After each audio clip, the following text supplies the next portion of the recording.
Hello students, good morning बेटा। आज मैं आपको फिजिक्स में यूज होने वाले मैथमेटिकल फॉर्मूले करवाऊंगा, जिसको अपनी अपनी की बुक ने मैथमेटिकल टूल्स का नाम दिया है। और बेटा ये एक कंप्लीट चैप्टर है आपकी बुक में, स्टार्टिंग का फर्स्ट मैथमेटिकल टूल्स। और मैं सिर्फ आपको वो करवाऊंगा जिनकी स्पेसिफिकली जरूरत होगी, उससे ज्यादा नहीं। उससे ज्यादा तो आप फिर अपने मैथ में करते रहोगे, और जिन बच्चों के पास मेडिकल है उनके लिए ये सफिशिएंट है जो मैं करवा रहा हूं। उसमें पहली चीज है बेटा कि स्लोप ऑफ ए ग्राफ, या चलो स्लोप ऑफ ए लाइन। पहली बात कि जो ग्राफ है, हमने किया है ये बात कि जो ग्राफ है हम वो किसी भी चीज के बीच में प्लॉट कर सकते हैं, किसी भी चीज के बीच में। मैंने आपको पहले भी बताया था भाई, इसके अलोंग अगर मैं किसी ऑब्जेक्ट की पोजीशन ले लूं, पोजीशन तो है तो ये वाई एक्सिस, पर हम इसको कह देंगे पोजीशन एक्सिस। ये एक्स एक्सिस है, ये मैं एक लेक्चर में करवा चुका आपको कि तीन एक्सिस होती हैं, तीन प्लेन होते हैं, एक स्पेस होता है। ये मैं यूनिफॉर्म मोशन वाले लेक्चर में करवा चुका। हमने इसके अलोंग पोजीशन ले ली, इसके अलोंग टाइम ले लिया, तो इसको बोल देंगे हम टाइम एक्सिस, और इसको कह देंगे हम पोजीशन एक्सिस। और इन दोनों के बीच में ये ग्राफ आ गया, ये ग्राफ। तो एक्चुअल में कोई आपको ये कहते भी ग्राफ क्या है, तो ग्राफ एक वो लाइन है जो हमें एक क्वांटिटी की दूसरी क्वांटिटी के ऊपर डिपेंडेंस बताती है, which tells us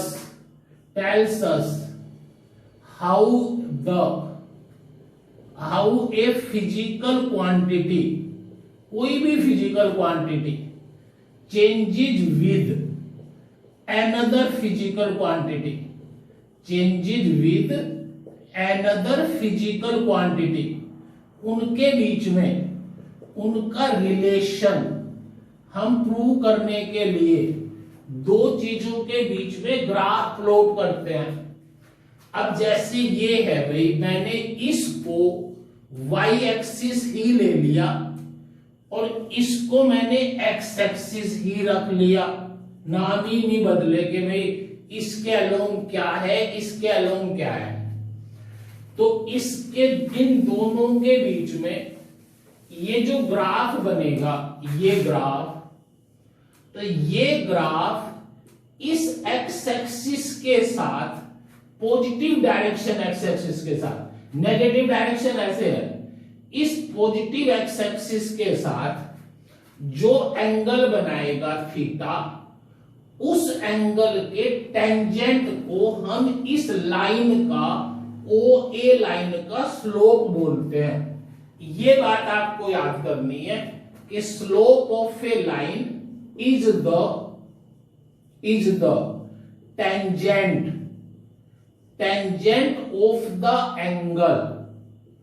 tangent of the angle making by line with positive direction of x axis। जो ये एक्स एक्सिस की पॉजिटिव डायरेक्शन के साथ एंगल बनाती है, पॉजिटिव एक्स एक्सिस की पॉजिटिव डायरेक्शन है, इसके साथ जो एंगल बनाया उस एंगल का टेंजेंट इस लाइन का स्लोप कहते हैं। With positive direction of x axis is called slope, पर वो पहले ही आ गया कि slope of a line is the tangent. आगे एक लाइन और लिख देंगे, denoted by m, denoted by small m, mass नहीं m equal to tangent theta is the slope of this line. बस बेटा इतना ही जरूरत है अपनी फिजिक्स में, बाकी सुनो एक बार और। आपको भी पता है स्लोप एक ऐसा वर्ड है जो वो आदमी भी यूज करता है जिसने कभी फिजिक्स नहीं पढ़ी। जैसे हमारे मकान बनाते हैं, मिस्त्री होते हैं, वो ये कहते हैं कि फर्श का स्लोप ऐसा करना है कि भाई पानी ना रुके, या पानी का ढलान मतलब फर्श का ढलान मतलब स्लोप ऐसा करना है कि पानी ना रुके। इसलिए आपको बस एक लाइन ये याद करनी है बेटा कि भाई slope of a line is the tangent of the angle making by the line with positive direction of x axis. अगर मैं ये वाई एक्सिस ले लूं और ये ले लूं एक्स एक्सिस और इसका ये ग्राफ बन जाए, ये ग्राफ, और पॉजिटिव ये एंगल थीटा, तो आपको इसका स्लोप ये कहना है बेटा। इस थीटा को मानने की बजाय जो positive direction of x axis है उसके साथ इसका एंगल ये है 180 माइनस थीटा। इसलिए आपको ये बोलना है कि इस लाइन का slope of this line will be m 1 tangent of 180 minus theta. जो नेगेटिव आएगा इसको माइनस टेंजेंट थीटा भी बोल देंगे। ये बात याद कर लेना, नहीं तो मैथ वाले सर भी बताएंगे कि इसका स्लोप नेगेटिव है। बस इसका मतलब है भाई ये आपको याद करना है, कोई भी लाइन एक्स एक्सिस के साथ जो एंगल बनाएगी उस एंगल के टेंजेंट थीटा को हम उस लाइन का स्लोप बोलेंगे। खत्म बात। उसके बाद दूसरी चीज कि अगर मैं आपको ये कह दूं कि भाई मैंने इस y एक्सिस के साथ v ले लिया v, और x एक्सिस के साथ मैंने करंट ले लिया I। ये क्यों दिखा रहा हूं मैं आपको, क्योंकि आप ये 10th में कर चुके हो कि R equal to V by I। तो इस V में और I में जो ये स्लोप बनेगा, उस स्लोप का जो ये लाइन बनेगी, ग्राफ बनेगा, इस ग्राफ का अगर ये एंगल 30 है तो आपको ये कहना है कि इसका स्लोप टेंजेंट 30 है, और इस लाइन का स्लोप हमेशा slope of this line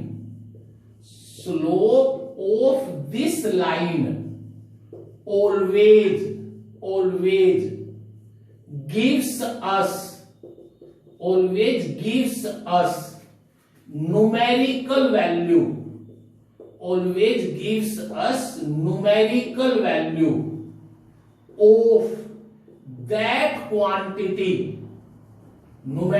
value of that quantity, whose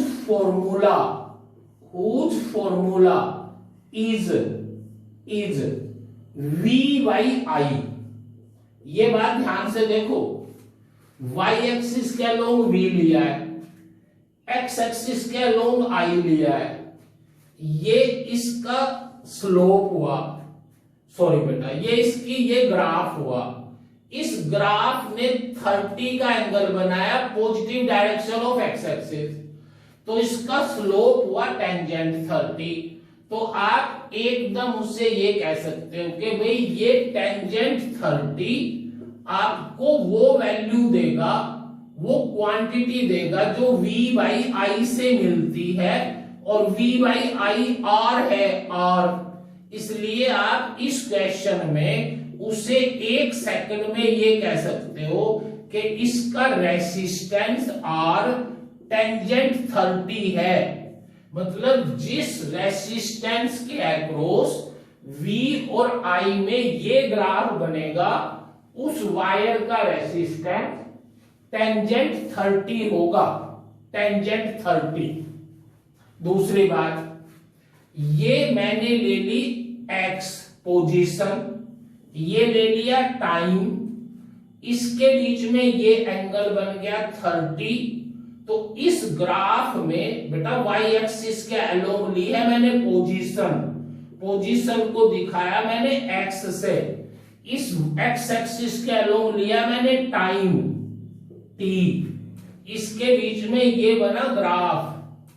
तो इस केस में टेंजेंट 30 आपको वो क्वांटिटी देगा जो x बाई टी से निकलती है, x बाई टी से।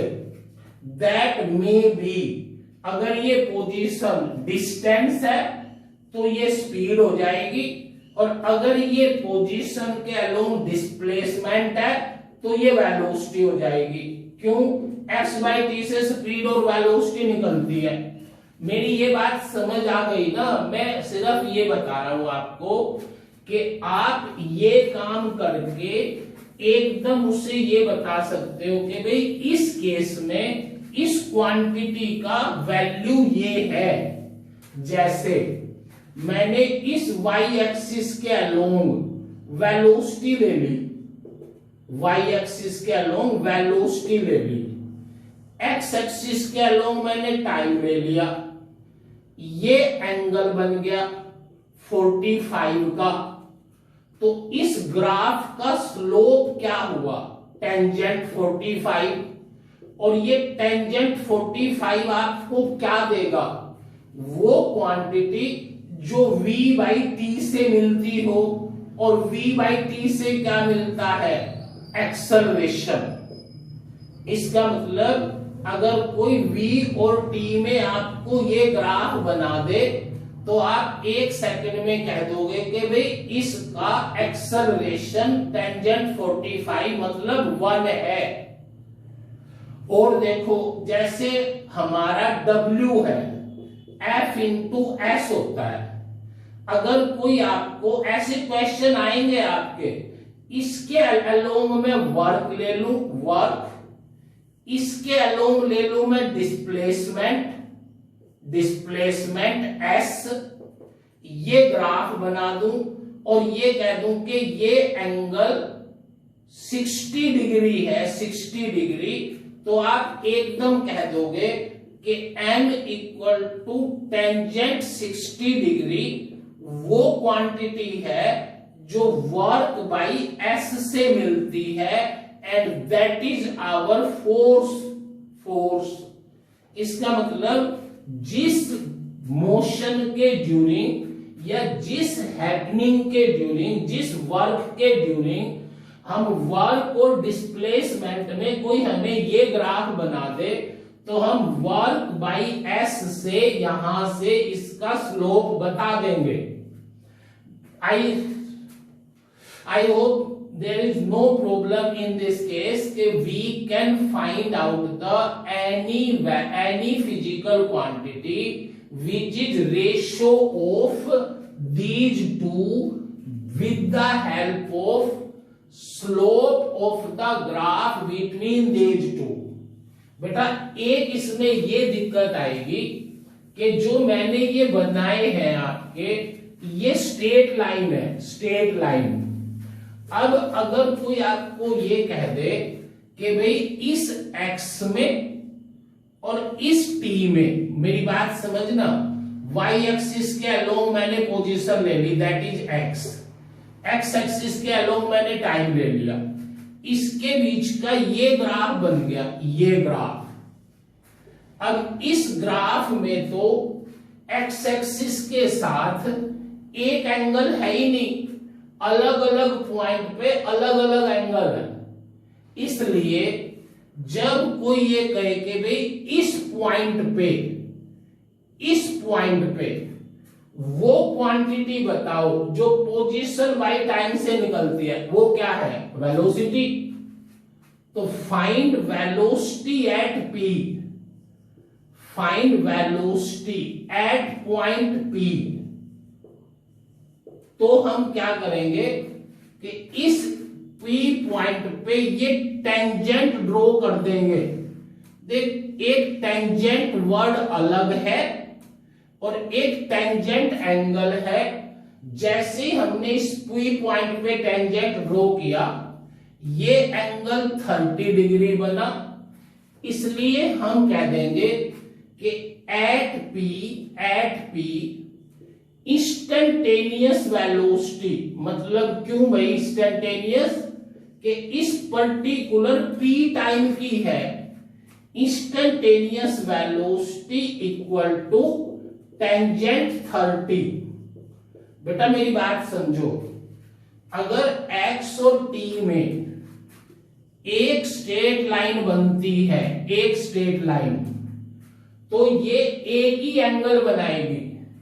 इसका मतलब इस केस में हमारी बॉडी की वेलोसिटी फिक्स है एंड दैट इज टेंजेंट 30। पर अगर हमारा x और टाइम का रिलेशन, x और टाइम के बीच में ग्राफ इस टाइप का बन जाए, भाई कैसा भी बन सकता है, इसका मतलब ये एंगल फिक्स नहीं है। इसका मतलब इस केस में हमारी वेलोसिटी फिक्स नहीं है। इसका मतलब हर पॉइंट पे हमारी वेलोसिटी चेंज होती जाएगी। इस पॉइंट पे जो वेलोसिटी है वो ये टेंजेंट ड्रॉ करेंगे। इस एंगल का θ1, tangent θ1 is the V at P। फिर ये यहां चली गई, ये प्लॉट किया, ये एंगल θ2 बना। तो हम कह देंगे V at Q equal to tangent θ2। मतलब इस टाइप के ग्राफ में जब हमारा स्लोप बदलेगा, और स्लोप बदलेगा तो वो क्वांटिटी बदलेगी जिसका फॉर्मूला x/t से मिलता है। और इसको हम पहले भी मैंने बताया था स्पीड वाले केस में भी, कि इसको हम इंस्टेंटेनियस स्पीड या इंस्टेंटेनियस वेलोसिटी भी बोलते हैं। तो बेटा एक तो ये है भाई कि जब भी किन्हीं भी दो चीजों के बीच में ग्राफ प्लॉट कर दे, किन्हीं दो चीजों के बीच में ग्राफ प्लॉट कर दें। एक ग्राफ और देख लो, अगर वो ये कहे कि भाई y एक्सिस के अलोंग मैंने वर्क ले लिया, वर्क, x एक्सिस के अलोंग हमने टाइम ले लिया, टाइम, और इसके बीच में ये ग्राफ बन गया, ये एंगल टेंजेंट, ये एंगल 60 डिग्री। तो बस लास्ट है मेरी, ये ट्राई समझ के देखना, W/T पावर आती है, power, rate of work done, पता है आपको। इसका मतलब इस केस में जो पावर है वो स्लोप देगा and that will be tangent 60। इसका मतलब ये बात +1 से लेके +2 तक पूरी फिजिक्स में एक भी चैप्टर ऐसा नहीं होगा जिसमें आप इसकी एप्लीकेशन ना कर पाओ। हर एक में होगी इसकी एप्लीकेशन। भाई जो भी ग्राफ बनेगा, चलो सपोज इसी में एक ट्राई और कर लेता हूं मैं, पावर, वर्क और टाइम में ये ग्राफ बन गया, ये ग्राफ। इसका मतलब हर पॉइंट पे पावर अलग अलग होगी।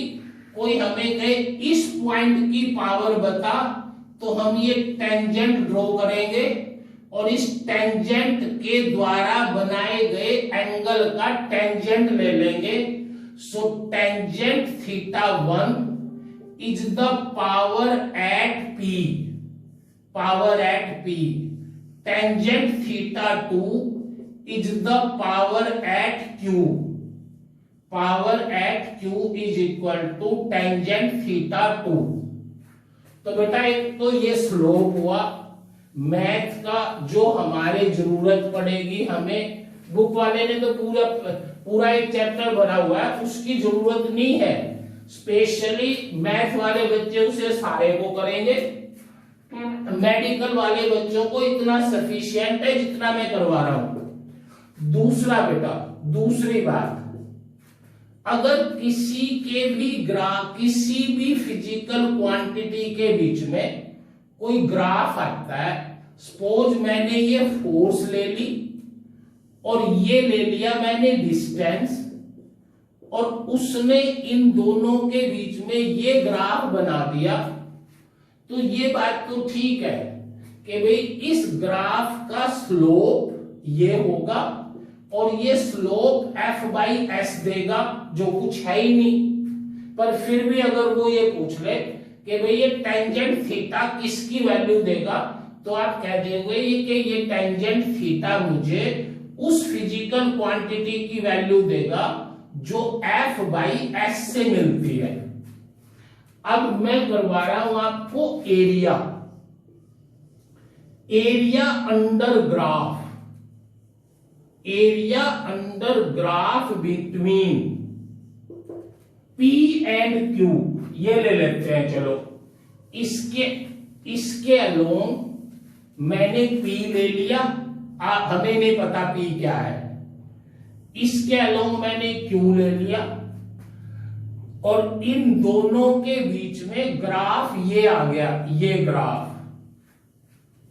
तो आपको एक बात याद रखनी है कि area under graph between P and Q, P और Q के ग्राफ के अंदर ये जो एरिया है, एरिया दैट गिव्स अस, ये एरिया क्या देता है, gives us that physical quantity या that quantity whose formula is P into Q।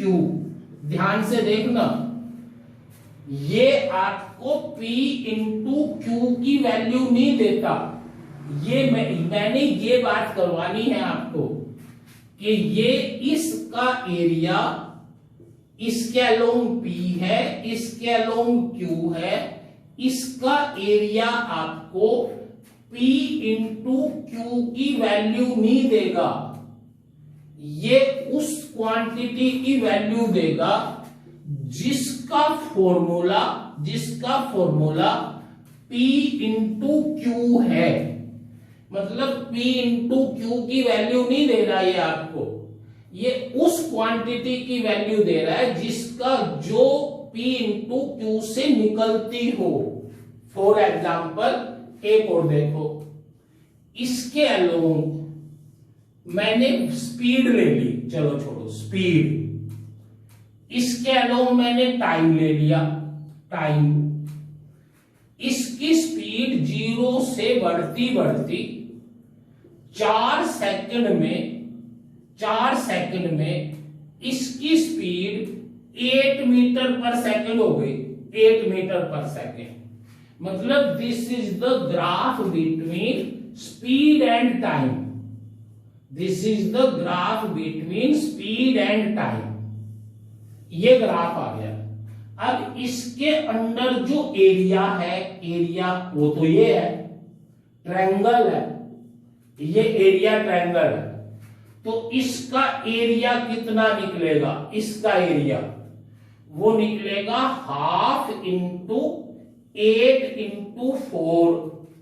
भाई ट्रायंगल का एरिया 1/2 इंटू 8 इंटू 4, ये 4, ये 8, ये 4, 1/2 से मल्टीप्लाई, इसका एरिया आया 16।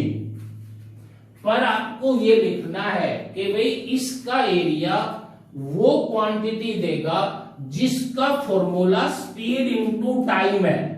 इसलिए आपको इस ग्राफ से ये कह देना है कि our distance equal to area under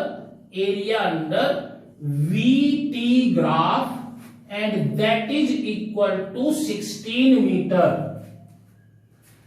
मेरी बात समझ आई? इस ग्राफ का एरिया तुम्हें V इंटू टी की वैल्यू नहीं दे रहा। V इंटू टी की वैल्यू तो 32 है, 8 इंटू 4 32 है, पर आपको इस ग्राफ का एरिया वो क्वांटिटी दे रहा है जिस क्वांटिटी का फॉर्मूला स्पीड इंटू टाइम है। नहीं तो इस एरिया में तो बेटा हाफ इंटू 8 इंटू वी है ना।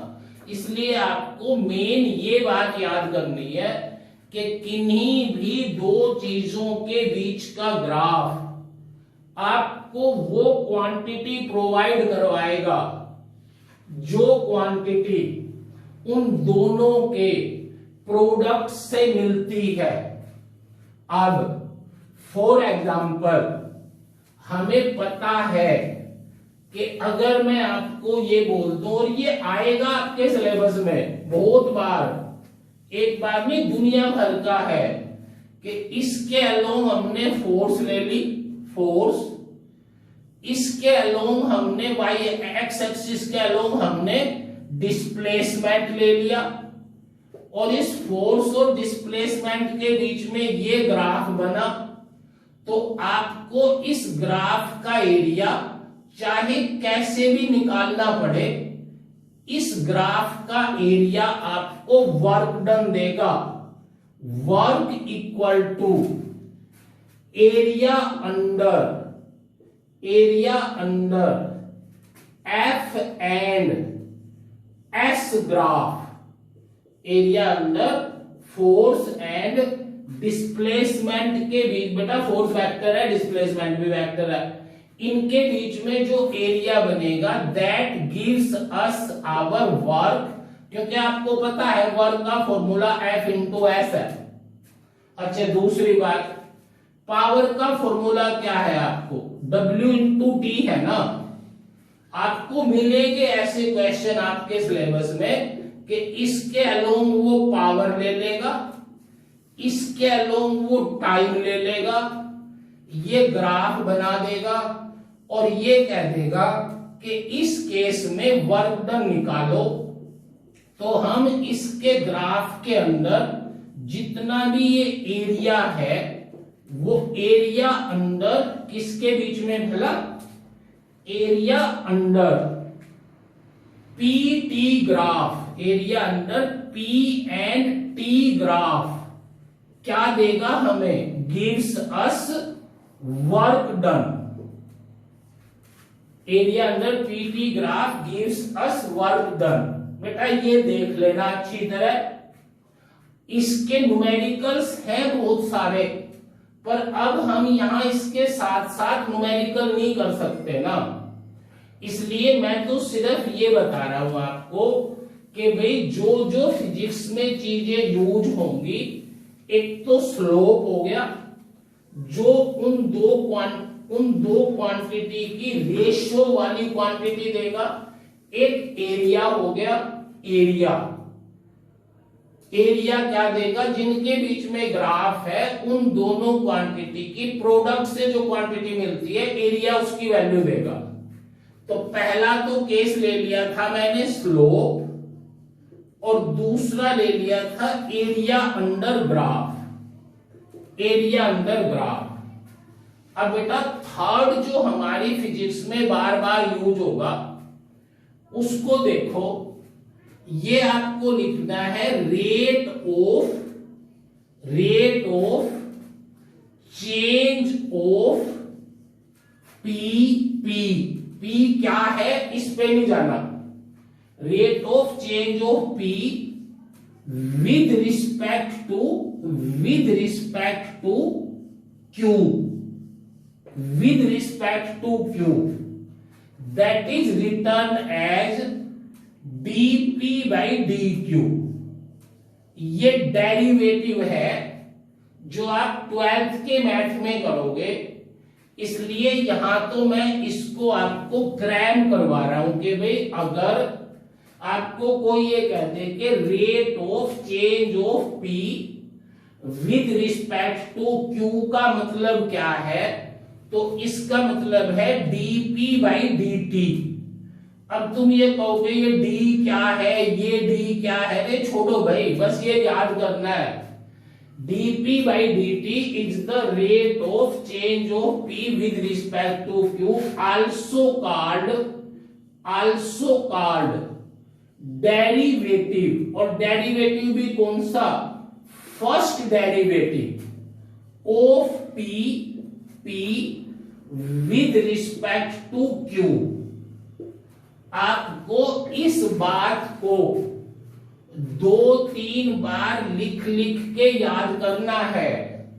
एक दूसरा एग्जांपल और लेता हूं मैं इसका, कि अगर मैं आपको ये कह दूं कि भाई मेरे पास मैंने dv बाई dt लिख दिया, dv बाई dt, तो आपको ये बोलना है कि it is the rate of change of velocity, rate of change of velocity with respect to time. बस बताओ इसमें क्या दिक्कत है भाई, ना इस d पे ध्यान देंगे ना इस पे, ऊपर v है नीचे t है, तो dv by dt becomes rate of change of velocity with respect to time, and this is also called derivative of velocity, derivative of, first का चक्कर मत डालो, अब derivative of velocity with respect to time. इसका मतलब ये है बेटा, जहां भी ये चीज लिखी मिल जाए, फॉर एग्जांपल मैं ये लिख दूं आपको, होता नहीं और होता भी है मैथ उसमें वेक्टर फोर्स वाले में, dm बाई dt का मतलब क्या हुआ, rate of change of mass with respect to time. This is the rate, लिख लेना, rate of change of mass with respect to time, या derivative of mass with respect to time. अगर आप ये लिख दो dy by dx, dy by dx, तो इसको क्या लिखना है आपको, rate of change of y with respect to x, या derivative of y with respect to x, derivative of y with respect to x। ये थर्ड पॉइंट है भाई। अभी तो मैंने आपको सिर्फ ये बताया है कि इसका मीनिंग क्या है। ये जो हम dp बाई dt लिखे हुए देखेंगे उनका मतलब क्या है बेटा। उसके बाद हम कैसे, मतलब रेट ऑफ चेंज निकालेंगे कैसे, रूल्स में। फर्स्ट, अगर मैं कह दूं कि भाई d by dt of 10, d by dt of 10 बताओ, तो देखो क्या मतलब है इसका। d का कोई मतलब नहीं, d बाई dt मतलब rate of change of 10 with respect to time. तो भाई 10 तो नहीं बदलता, 10 तो 10 बजे भी उतना ही है, 11 बजे भी। इसका मतलब इसका रेट ऑफ चेंज 0 होगा। 0 मतलब, ध्यान से सुनना, कोई भी चीज हो जो कांस्टेंट हो, कांस्टेंट है जो नहीं बदलेगी, और जो चीज कांस्टेंट है जो नहीं बदल सकती, उसका रेट ऑफ चेंज किसी भी क्वांटिटी के मुकाबले 0 ही तो होगा। So d by dt of 10 0, d by dm of 5 0, d by dt या d by dx of 7 equal to 0। मतलब कोई भी कांस्टेंट क्वांटिटी है उसका डेरिवेटिव 0 होना है। ये इसका फर्स्ट लॉ हो गया। अब सेकंड, अगर कोई आपको ये कह दे कि भाई d by dt of t² square निकालो, T square, derivative of time of T square. तो हमें ये बात याद करनी है, कोई रूल नहीं लगाना, कोई दिमाग नहीं, इसकी पावर आगे ले आएंगे 2 और इसकी पावर 1 कम कर देंगे, तो 2 इंटू टी की power 1 equal to 2t, D by D T of T square equal to 2t। Similarly D by D M of 7m square, D by D T of 7m square.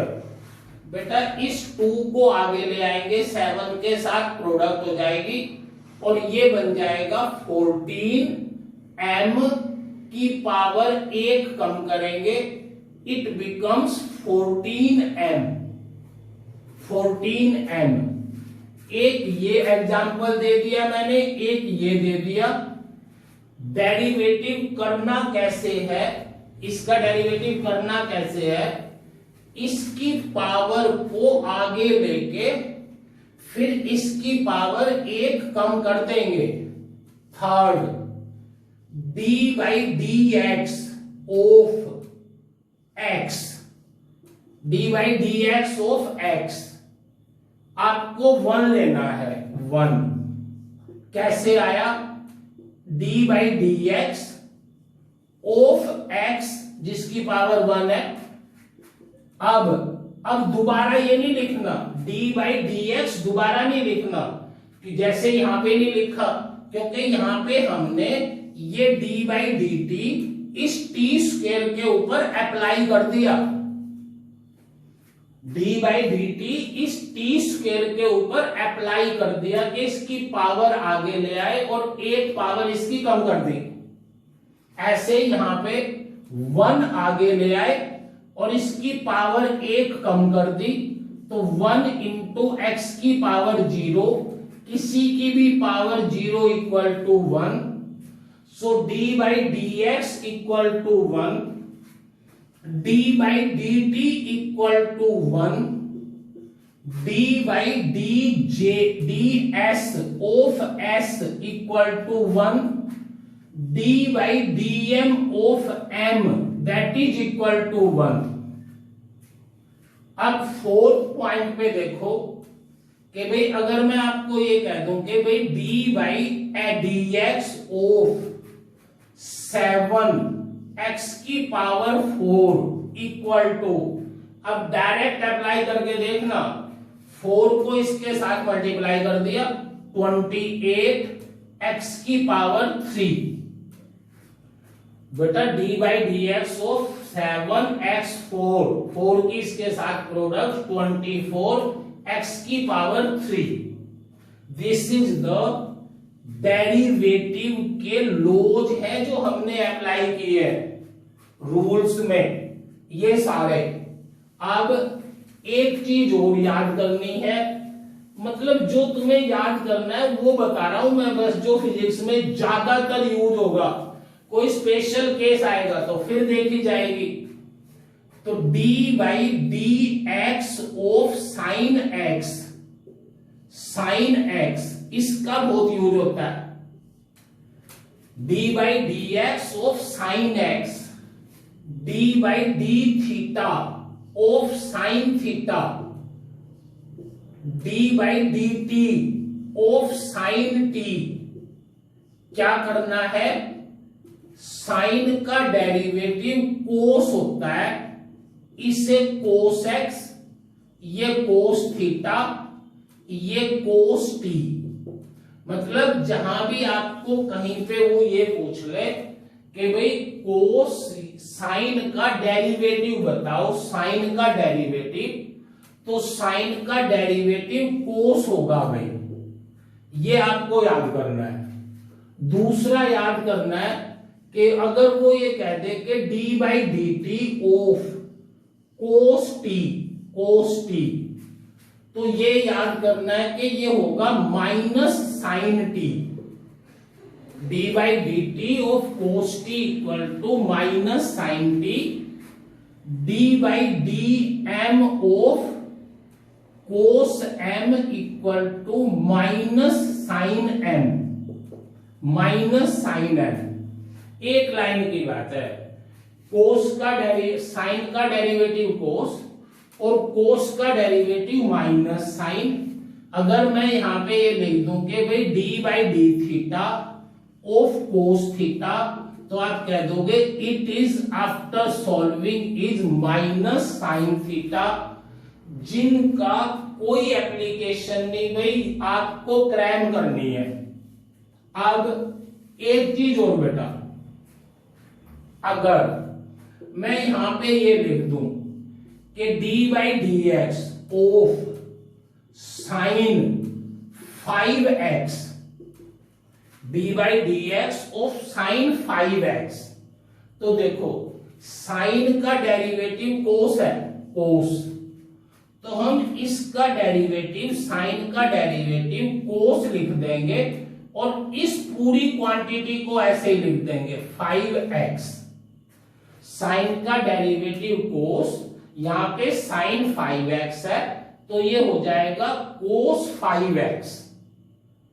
उसके बाद d by D x दोबारा लिखना है, d by D x दोबारा, और फिर इसके जो अंदर है ना इसका डेरिवेटिव दोबारा करना है। अरे ये रूल्स हैं जो आपको रट्टा लगाने हैं, इनका प्रूफ के भाई ये ऐसे क्यों आते हैं, ये मैथ में आएंगे +2 में, बार बार बोल चुका मैं ये बात। अब इस d by D x of 5x कितना होता है, वहां से देखो जो अभी किया था 5 बनेगा 5, इसलिए cos 5x इंटू इसका 5 हो गया, ये आंसर आ गया 5 cos 5x, ये इसका डेरिवेटिव हो गया 5x cos 5x। दूसरा d by d theta sine omega T, इसको w नहीं बोलते, ओमेगा बोलते हैं, बाद में करोगे आप, it is called angular frequency, angular velocity ले लो चलो, दिस इज एंगुलर वेलोसिटी। पर छोड़ो, आपको तो यहां पे ये करना है ना, D by D T sine omega theta, या यहां पे ओमेगा थीटा ना करके यहां पे टी ले लो, D by D T sine omega T. आपको इसको सॉल्व करने की प्रैक्टिस करनी है, D by D T sine omega T, तो बेटा साइन ओमेगा टी का कोस ओमेगा टी बन गया, और फिर d by D T of omega T that is equal to omega, so cos omega T into omega, इसका आंसर हो गया ओमेगा कोस ओमेगा टी। ये प्रैक्टिस करनी है भाई इनकी सबकी, और कोई चारा नहीं मेरे पास। हाँ, अब अगर इस साइन पे आओ, साइन पे सॉरी कोस पे, कि आपको कोई ये कह दे कि d by d theta of cos 7 theta, तो आप कैसे सॉल्व करोगे, इसका minus sine 7 theta, d by d theta of 7 theta, that becomes -7 sine 7 theta. अब तो ये डायरेक्ट अप्लाई करने आपको एकदम फटाफट, कैसे होंगे, ये हो गया बेटा डेरिवेटिव। इस डेरिवेटिव में एक चीज ध्यान रखना, जैसे मैं यहां पे लिख दूं d by D T of 7m,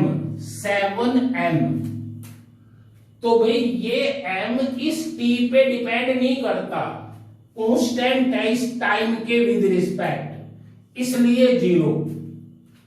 मेरी बात समझ आ रही है, ये m टाइम के विद रिस्पेक्ट नहीं चेंज होता, इसलिए यहां पे 0 रख दिया। क्योंकि किसी भी कांस्टेंट का डेरिवेटिव 0 बनेगा।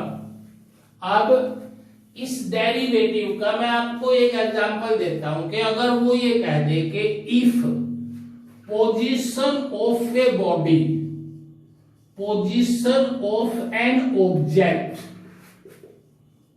Changes according to equation, changes according to equation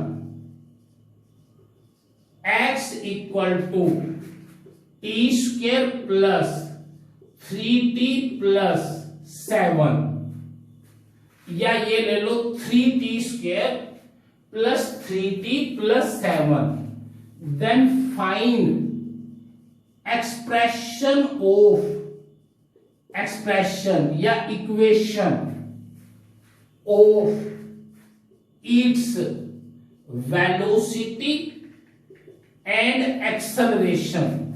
बेटा ये होने तो बाद में ही चाहिए थे जब हम एक्सेलरेशन और ये कर रहे थे, पर अपनी बुक वाले ने भी दिए हुए हैं ये यहां पे। अब देखो पहली बात, एक्स पोजीशन है, आपकी वेलोसिटी का फॉर्मूला मैंने कल भी बताया था, आज भी के वे dx/dt है, मतलब velocity is the rate of change of position.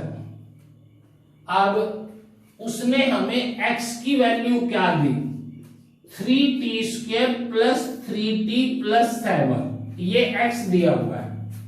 हमें यहां पे पता है v इक्वल टू dx/dt है, तो हम v इक्वल टू d/dt बाहर लेके x की जगह ये पुट कर देंगे, 3t square plus 3t plus 7 equal to. अब कुछ बच्चे या कुछ बुक्स ये कर लेती हैं कि इसको सिंप्लीफाई कर दिया कि d/dt of 3t square plus d/dt of 3t plus d/dt of 7, या तो ये लिख लो भाई, बुराई कुछ नहीं है, या फिर डायरेक्ट अप्लाई कर सकते हो कि इसका डेरिवेटिव 6t आएगा, 6t 2 आगे ले आए, 6 से मल्टीप्लाई 6t हो गया, प्लस 3t का डेरिवेटिव 3 आएगा 3, प्लस 7 का डेरिवेटिव 0। इसलिए जो हमसे ये पूछ रहा था ना एक्सप्रेशन निकालो, वो हमने ये वेलोसिटी की एक्सप्रेशन निकाल दी कि this is the expression for velocity. कब? When x going on changing according to this equation. उसके बाद a किसके बराबर होगा, a dv/dt, a equal to acceleration dv/dt।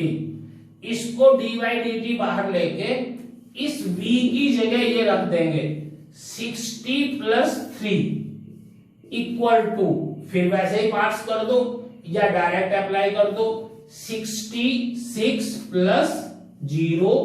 इसका मतलब इस केस में इस बॉडी का एक्सेलरेशन कांस्टेंट आया, इसका एक्सेलरेशन कांस्टेंट आया, वेलोसिटी की ये एक्सप्रेशन आई। बेटा इस मैथमेटिकल टूल्स पे एक लेक्चर और हमारा कल लगेगा, इन दोनों लेक्चर्स को आराम से देख लेना, जितनी एप्लीकेशन मैथ में हो सकती है वो मैं आपको करवा दूंगा। थैंक्स।